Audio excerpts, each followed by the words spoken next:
کبھی کبھی ہمارے دل میں ایسی جذباتی کیفیت ہوتی ہے جنہیں ہم چاہ کر بھی چھوڑ نہیں پاتے. چاہے ہم کتنی بھی دعا کریں، کتنی بھی کوشش کریں، وہ لگاؤ برقرار رہتا ہے. ہم خود سے سوال کرتے ہیں کہ کیا یہ ایک آزمائش ہے یا ایک اشارہ یا کچھ اور. اللہ نے کچھ بھی بے مقصد پیدا نہیں کیا. ہر تمنا، ہر جذبات، ہر درد ہمارے خالق کی طرف سے ہمارے دل میں رکھا گیا ہے. اللہ نے فرمایا ہے کہ وہ کسی کی جان کو اس کی طاقت سے زیادہ بوجھ نہیں ڈالتا، بلکہ وہ آزمائشوں کے ذریعے وہ دلوں کو پاک اور صاف کرتا ہے.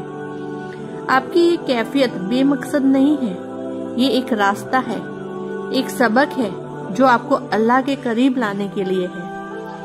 لیکن اس مقصد کو سمجھنے کے لیے پہلے ہمیں اسلام کی روشنی کو سمجھنا ہوگا. محبت انسانیت کو عطا کیے گئے سب سے طاقتور جذبات میں سے ایک ہے. اس میں روح کی خوشیوں کی بلندیوں تک لے جانے کی صلاحیت ہے، لیکن یہ گہرا غم بھی لا سکتی ہے. یہ ایک ایسا احساس ہے جو ہماری زندگی کو بدل دیتا ہے، ہمارے خیالات، اعمال اور اللہ کے ساتھ ہمارے تعلقات کو بھی متاثر کرتا ہے. پیارے نبی صلی اللہ علیہ وآلہ وسلم نے خود سب سے خالص محبت کا تجربہ کیا.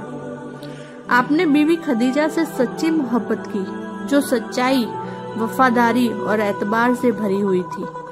ان کی وفات کے بعد انہوں نے انہیں گہرے پیار کے ساتھ یاد رکھا. آپ یہ سوچ سکتے ہیں کہ ہمیں یہ سکھاتے ہوئے کہ حقیقی محبت دل پر ایک دائمی اثر چھوڑتی ہے. لیکن یہاں پر ایک بات سمجھنی ہوگی، اسلام میں محبت ہمیں بے قابو کرنے یا اللہ سے دور کرنے کے لیے نہیں ہے، بلکہ یہ ایک ایسا راستہ ہے جو ہمیں اللہ کے قریب کر دیتا ہے.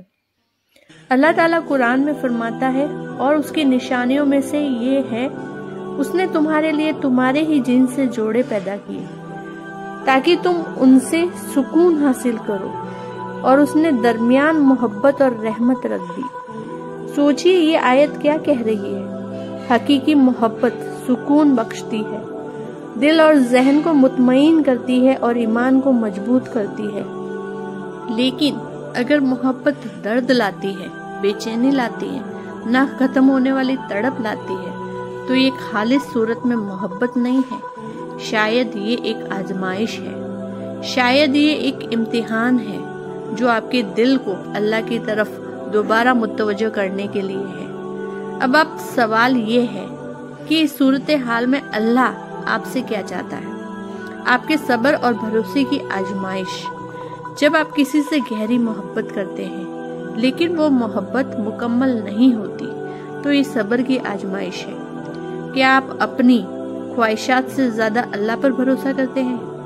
جب چیزیں ہماری مطابق ہوتی ہے تو اللہ پر یقین کرنا آسان لگتا ہے، لیکن حقیقی ایمان تب ظاہر ہوتا ہے جب چیزیں ہمارے مطابق نہیں ہوتی ہے. ایک بچے کا تصور کریں جو آگ کی طرف بڑھ رہا ہے اور خطرے سے بے خبر ہو. ماں باپ اسے کھینچ لیتے ہیں چاہے وہ روئے یا چیخے. اب سوچئے اللہ ہم سے کتنی زیادہ محبت کرتا ہے. اگر وہ کچھ ہم سے دور رکھتا ہے تو کیا اس میں حکمت نہیں ہوگی؟ آپ کو ایک بلند مقام کی طرف موڑنا ہو. یہ ہو سکتا ہے کبھی کبھی ہم کسی انسان سے اتنی محبت کرنے لگتے ہیں کہ ہم اپنے اصل مقصد سے دور ہو جاتے ہیں. ہم انہیں اپنے دل کا مرکز بنا لیتے ہیں، یہ سوچ کر کہ ہماری خوشی اسی میں ہے. لیکن یہ ایک فریب ہے. نبی کریم صلی اللہ علیہ وآلہ وسلم نے فرمایا، بے شک ابن آدم کا دل رحمان کی 2 انگلیوں کے درمیان ہے، وہ اسے جیسے چاہتا ہے موڑ دیتا ہے. اللہ آپ کے دل کا مالک ہے. اگر کوئی درد کم نہیں ہو رہا تو یہ آپ کو توڑنے کے لیے نہیں بلکہ جگانے کے لیے ہے. یہ یاد دلانے کے لیے ہے کہ آپ کا دل سب سے پہلے اللہ کا ہے، پھر کسی اور کا. آپ یہ سیکھنا ہے کہ حقیقی محبت صرف اللہ کے ساتھ ہے. نامکمل محبت کا درد کوئی سزا نہیں، یہ ایک سبق ہے کہ اس دنیا میں ہمیں کوئی مکمل نہیں کر سکتا، صرف اللہ ہمارے دلوں کو ٹھیک کر سکتا ہے، ہماری ضرورتوں کو پورا کر سکتا ہے، ہمیں ذہنی سکون دے سکتا ہے. قرآن میں فرمایا گیا ہے، اور جو لوگ ایمان لائے وہ اللہ کے لیے محبت میں سب سے زیادہ مضبوط ہے۔ اب سوچئے، کیا ہم سب سے زیادہ اللہ سے محبت کرتے ہیں یا اپنے نفس کی خواہشوں سے؟ اللہ ہمیں آزماتا ہے کہ تاکہ ہم اس سے سچی محبت کریں۔ اگر کوئی محبت ہمیں اللہ کے قریب لے جاتی ہے تو وہ حقیقی محبت ہے، لیکن جو ہمیں اللہ سے دور کر رہی ہے تو ہمیں دوبارہ غور کرنا چاہیے۔ اللہ ہم سب کو صحیح راستہ دکھائے، ہمارے دلوں کو اپنی محبت سے بھر دے۔ آمین۔